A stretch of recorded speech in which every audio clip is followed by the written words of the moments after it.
iya iki medun iki lho.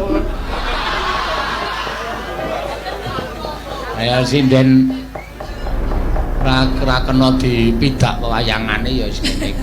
Iya. Ayo wong isar medun kok. Ayo Tin. Ayo lagi medun. Lho justru kowe iki bangga nek wong piyai kene iki kowe begitu takon medun ayo Tin.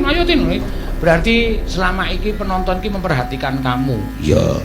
Ngidola karo kowe, ngefan. Iya. Pengen ngantemi karo kowe.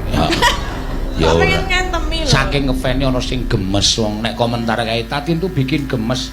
Batinku ya sing marai gemes ya apane. Iya, wong awake kaya dream. Lah ya awake kuwi sing marai gemes iki. Ah ya ora.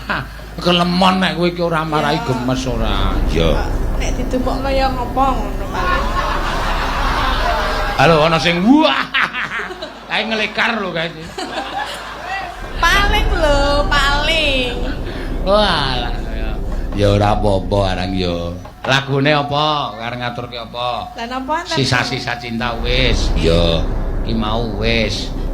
Iki kayak malah hafal bapake podang kuning. Ya, nyuwun podang kuning. Heeh. Nggih. Ning dite wis entek lho. Lah kok giliran aku kok entek?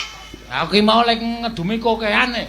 Ayo jenengan ya sembodo nang krogo kuwi ngene jenengan dhewe. Kudune 100 kok aku kebablasan 200. Ya iki bareng tekan ayu kok entek. Waduh aku wis tratapan iki mak lampir mesti cerewet iki aku.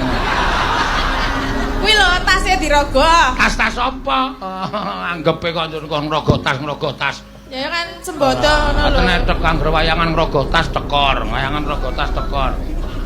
Anggepe ora iki tas ki khusus e madake. Iki wis ora entuk dirogo. Terus piye iki aku nembang ora? Ya nembang kok piye to wis maju kok. Lah duwite ra ono e.